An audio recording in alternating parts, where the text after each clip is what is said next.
meus filmes são feitos para os malditos.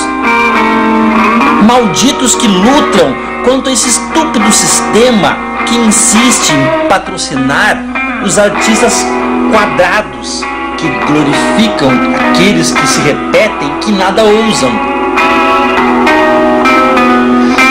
Eu crio destruindo, destruo criando.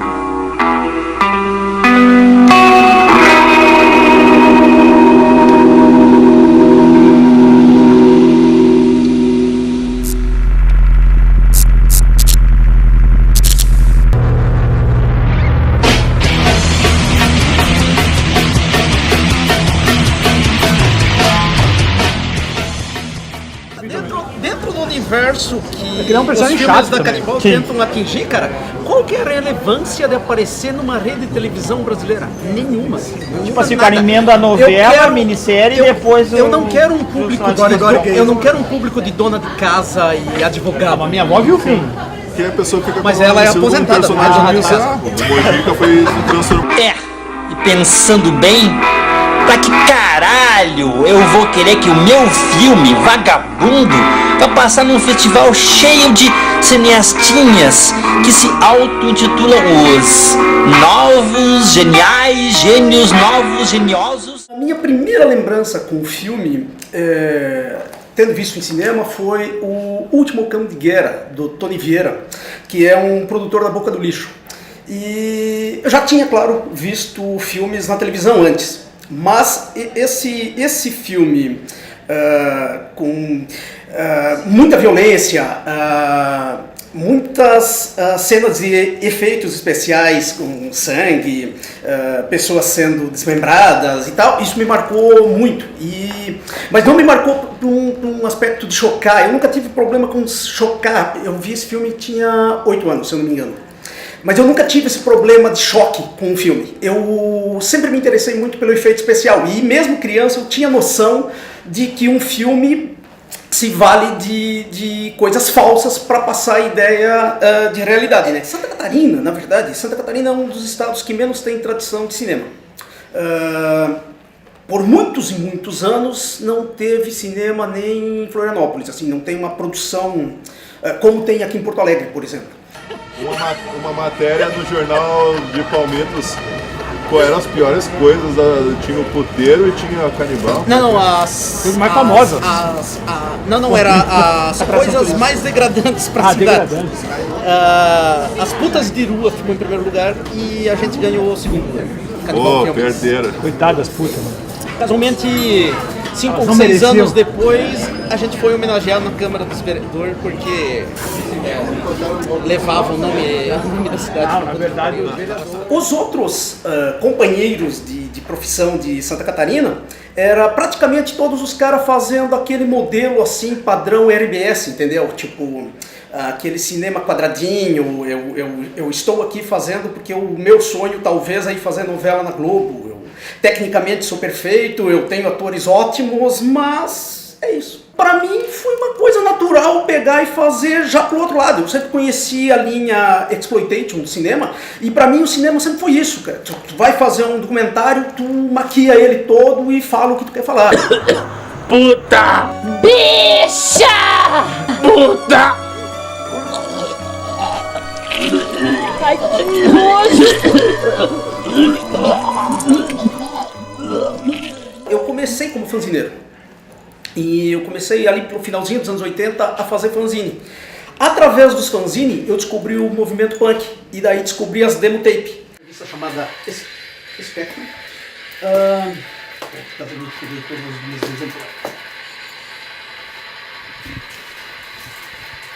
Essa é uma revista que foi extremamente popular no final dos anos 70, início dos anos 80.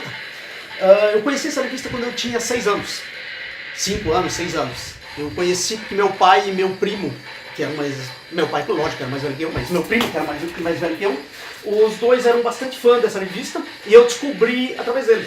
Na época eu estava aprendendo a ler e o que me motivou muito a querer aprender a ler e cada vez era essas histórias em quadrinhos de horror que eu queria muito saber o que estava acontecendo nas histórias, né? Então eu tenho uma paixão assim muito grande por essa revista.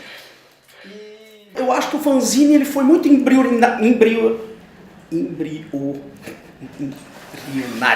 enfim, ele foi o embrião de todas as coisas que eu vim fazer depois, porque o fanzine já envolvia, eu falava de música, querendo ou não, música, tu não tem como fazer cinema sem música, os quadrinhos, querendo ou não, storyboard, que eu sempre lancei muito, editava muito quadrinho independente, então foi isso, foi uma junção, eu sempre acho que a arte nunca está separada, qualquer coisa que tu vai fazer, tu acaba sendo multimídia sem querer, né?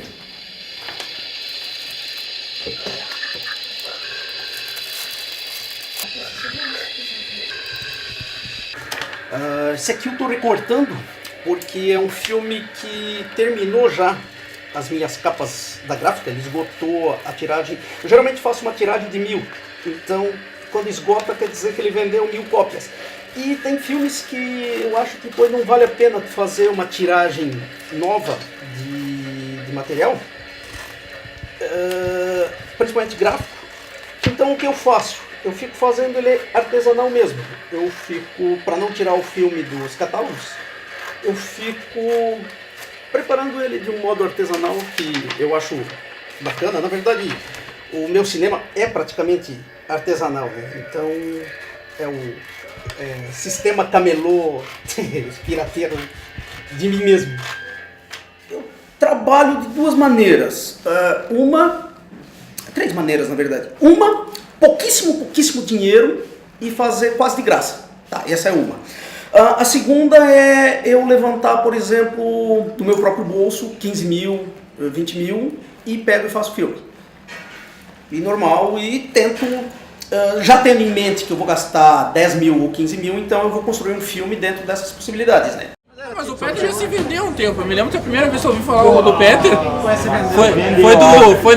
foi do filme, foi do Raiva na Rock Brigade, 95, 96. Não, mas na Rock Brigade eu pagava... Jabá.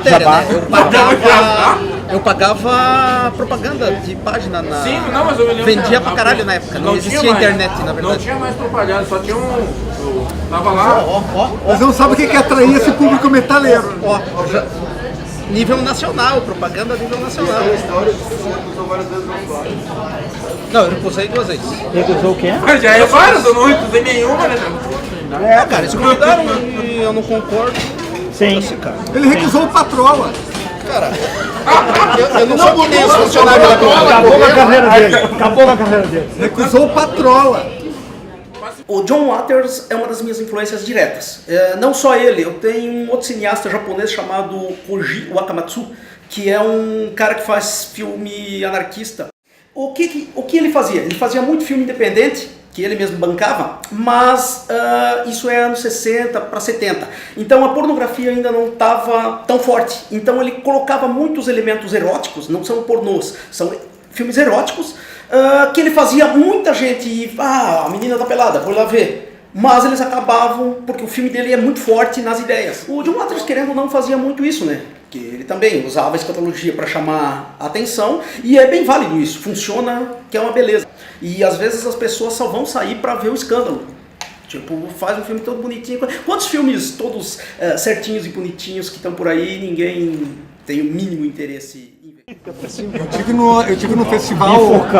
Eu tive no Curta Cinema, no Festival Cinema do Rio, ano passado. E eu conheci um cara que foi 2 vezes indicado a Cannes, Festival de Cannes. Tá. Né? Ano passado, esse ano ele foi novamente representando o Brasil em Cannes. E pra minha surpresa, ele veio perguntar se eu conhecia os filmes do Peter by Story. Já ouvi falar. É um cara que não faz cinema de gênero. Foi o Kleber Mendonça Filho. Um cara que não tem muito movimento, se Ele é chegamos no assunto do Peter. Sim, dediquei aquários ao E Peter. eu achei muito curioso, cara, eu gostar do trabalho do Peter, assim, nós fazemos um trabalho que é completamente uma outra. Sim, o cara faz um trabalho que seria E daí o considerado cara falou, sério. não, porque eu trocava carta com o Bysurf nos anos 90, eu comprava os filmes dele. Antes dele fazer filme. Antes dele fazer filme. Aí, ó. E Influência. olha só, hoje ele está em Canipé. Olha só. Kleber Mendonça Filho. Não lembro do nome dele. Não, curioso Mas que ele usava ele está pseudônimo. no Festival de Nova York. Eu vi uma postagem dele hoje com a Sônia Braga no Festival de Nova York. Sim, um fã da Canibal. Fã da Canibal. Fã da Canibal. Pra te ver, cara. Tá vendo? Podia ter ensinado uma ou duas coisas pro cara. Tá, e eu me lembro que assim, Deve ter ó, ensinado pelas cartas. na época ali, cara, quando a gente foi na Horror Eu ensinei como não fazer filme. não fazer, ó, qual o caminho a não seguir. Em 94 aconteceu uma coisa engraçada. Isso é antes pré-internet também. Jornais grandes descobriram o Ed Wood, por causa do filme do Ed Wood do Tim Burton. E cara, foi uma avalanche muito grande entre finalzinho ali por novembro, dezembro de 94 até meados de 96. Foi um ano e pouco de bombardeio assim dentro dessa cultura trash de gostar do lixo e coisa. Casualmente, eu tinha acabado de lançar o Monstro Legume e ele foi matéria em Folha de São Paulo, Estadão, os jornais pequenos da Folha de São Paulo, Folha da Tarde, se não me engano, todos esses jornais, pô, e não era tipo matériazinha, era matéria de página inteira. O meu primeiro filme foi em 98. O Homem Coisa? Eu sou Crusher 2, cara. Sim. Foi muito assim, motivado quando eu vi o Monstro Legume do Espaço. Assim, eu pensei assim, pô, se o cara consegue fazer essa merda, eu também posso. Eu assim. também, eu tenho o mesmo argumento, mas o meu... Você! Então você é o monstro que está assolando essa comunidade pacífica, onde impera o poder de Deus. Por mim. Quem precisa de um Deus? Os homens precisam ser livres. Liberte-se de seus temores.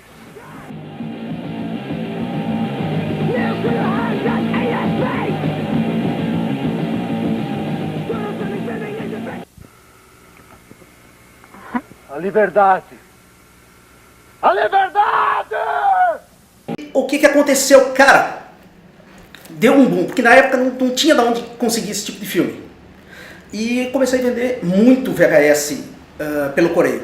O Monstro Legume acabou tendo essa visibilidade por causa da imprensa e acabou vendendo muito e acabou botando a gente assim meio do tipo, não, os caras ali estão fazendo. E porque era meio inédito também, tipo, já existia pessoas que faziam antes, mas ficava muito restrito às vezes o bairro, às vezes o círculo de amizade, tipo, ninguém tinha essa ideia, querer fazer esse formato de mandar para outras regiões e de dizer, não, isso aqui é um produto e tu quer fazer. Eu sempre levei muito a sério esse negócio de um filme pagar o próximo.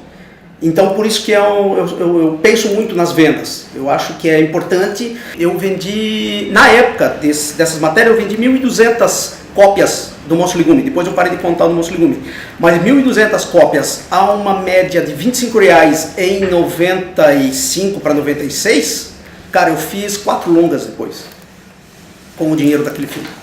E daí eu pude experimentar. Eu pude fazer um filme chamado Super Chacrin e seu amigo Ultra Shit em Crise versus Deus e o Diabo na Terra de Glauber Rocha, que é um filme que homenageia toda a estrutura do cinema marginal brasileiro, que eu sabia que ninguém ia gostar, mas cara, e daí? Eu tava podendo, o dinheiro é meu, eu faço o que eu quero, se eu quiser queimar o dinheiro, eu queimo.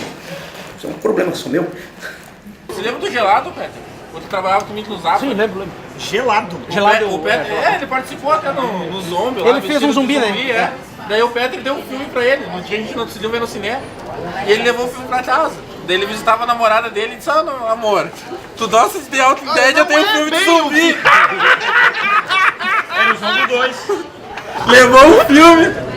Daí a mãe dele, a mãe da namorada, vou assistir o filme com vocês, só vocês vão fazer coisa sozinhos. Terminou o namoro nos 3 primeiros minutos de filme do Peter. Acabou com o namoro, né? Na verdade, o Zombie, eu estava vindo de pornografia antes, eu tinha feito uns pornôs. Esses pornôs eu fiz muito...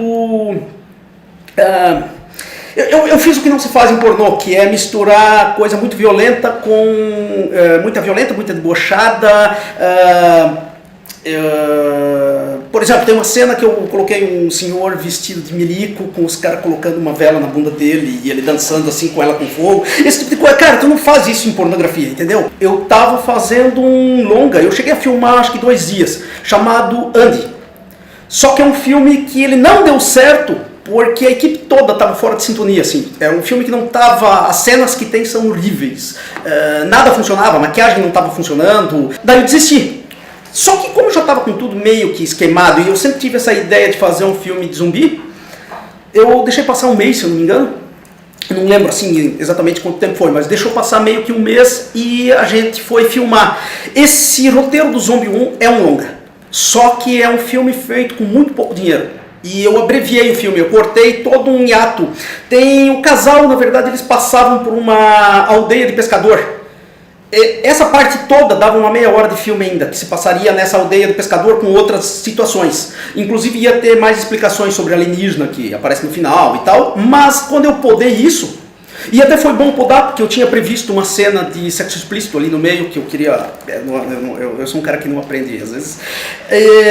Eu ia colocar uma cena de boquete assim no meio. E quando eu amputei essa parte dos pescadores, eu acabei limando essa cena também. E foi bacana ter feito isso, porque pegou um público que não estava acostumado. A gente pegou um público adolescente na época. E deu muito dinheiro esse filme.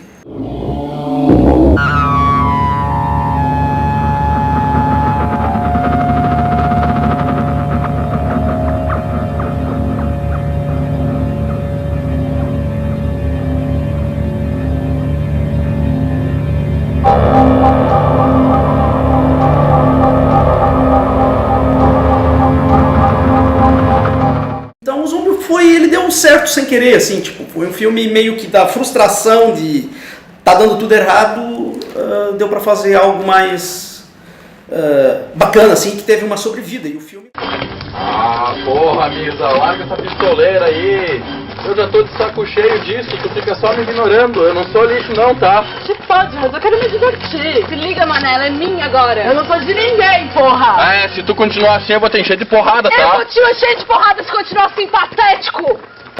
De preferido de produção, talvez eu tenha o Vadias do Sexo Sangrento, que foi uma produção que eu consegui manter um controle bem bom, assim, que trabalhando com produção independente, em muitos momentos, tipo o Zombie mesmo, que era o Zombie 2, que era uma produção maior, eu tive que parar um momento e reescrever o roteiro, porque com o orçamento que eu tinha e os dias de filmagem que eu tinha separado para filmar, que estava o cronograma, eu vi que não ia funcionar, não ia dar certo, eu tive que diminuir custos, então são filmes que eu não consegui, e o Vadias eu consegui filmar ele direitinho, como foi 4 dias de filmagem, foi um filme que o elenco tava legal, assim, e é um filme que eu me divirto cada vez que vou ver, assim, tipo, eu acho um filme muito livre, tanto na estrutura dele, e é um filme que pra mim tem esse real significado de ter conseguido filmar com um controle legal, né? Conta aí tua avó vendo o filme. Então, foi um momento... O Tomás estava lá também. Tava. Foi um momento... Foi num Dia dos Pais, um Dia dos Pais, um domingo. 2008, o horário mais ingrato do mundo, cara. De manhã, 11 horas. 11 da manhã, 11 da manhã no Dia dos Pais. Dia dos Pais. Tá todo mundo nos almoços em família, né? Mas a gente quase lotou Santander lá. Foi. Repassou o mistério, né? Foi o mistério na Polônia, minha avó foi pra ver esse, e aí, porque ela aparece lá e tal, e começa o filme com uma cena de masturbação feminina. Aí ela já só me escondia assim, né? Hans, eu tô te deixando porque você é daquele tipo de homem que acha que nós mulheres só servimos pra ficar pelada, fazer sexo, cuidar de casa, de filho. Porra, guri, você não tá com saudade de mim, não. Você tá com saudade da minha buceta. Se é uma buceta que tu quer, meu, vai comer uma puta. Eu sou um cara que respeita muito a bagunça. Eu acho que da bagunça vem as boas ideias. Não é uma sala de aula mesmo, cara. Se você tiver uma sala de aula com todo mundo santinho e quietinho, só vai aborrecer, na verdade. As boas ideias vão vir dos caras retardados. Corre, lagartixa do inferno!